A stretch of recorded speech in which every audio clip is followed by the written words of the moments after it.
We ended the year off on a high note with Alexandre Pantoja cashing as a minus 190 lock of the night play for us for the last event of the UFC calendar year. So that ended our 2023 with a 135 record for plus 26.91 units and a 4% ROI.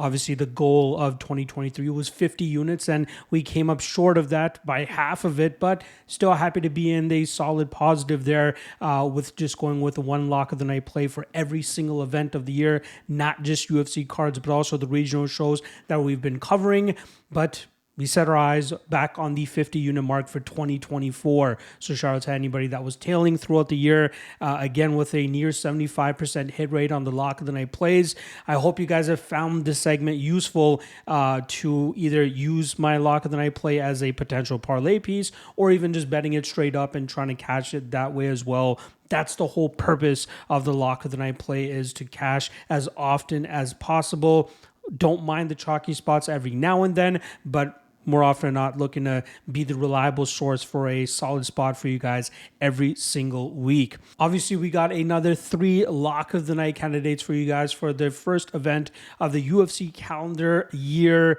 with UFC Vegas 84. So without further ado, let's get right into them. First leg up that we got, or first candidate up that we got, is going to be the first fight of the night with Joshua Van coming in as a minus 250 favorite going up against UFC debutant Felipe Bunes. Now, Bunes is a former LFA flyweight champion and was scheduled to make his UFC debut last year. Unfortunately, an injury forced him out of his matchup, and the UFC decided to keep him around, and now here he is looking to make his debut on the first UFC card of 2024. Unfortunately for him, he's going up against a very stiff test in Joshua Van, who is a very solid striker and showcased last time around that he could battle back from adversity after getting hurt badly by Kevin Borjas in the first round of their matchup, but he was able to battle back in rounds 2 and 3, utilizing his superior striking, cardio, and volume to pick up the decision victory that night. And that's where he does his best work, with his striking and his forward pressure and the amount of volume he normally puts out there.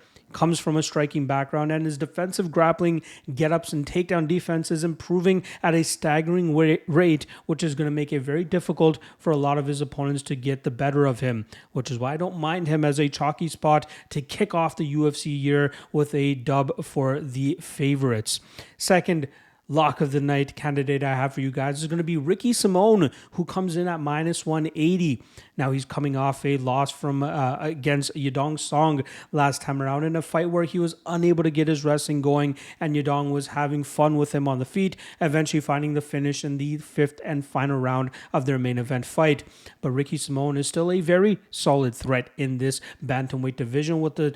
type of smothering and grappling type of approach that he brings to the table. If opponents don't have the takedown defense or wherewithal in terms of being able to keep fights upright, he will more than likely have an advantage, crashing the pocket with his big winging hooks, looking to get his hands on his opponents, pushing them up against the cage, dragging them to the ground, and then smashing them from that top position. I think this is a matchup against Mario Bautista where he should be able to showcase that classic Ricky Simone approach, taking this fight to the ground and taking advantage of Bautista, who might have a false sense of confidence considering the run that he's on. The level of opponents that he's been coming up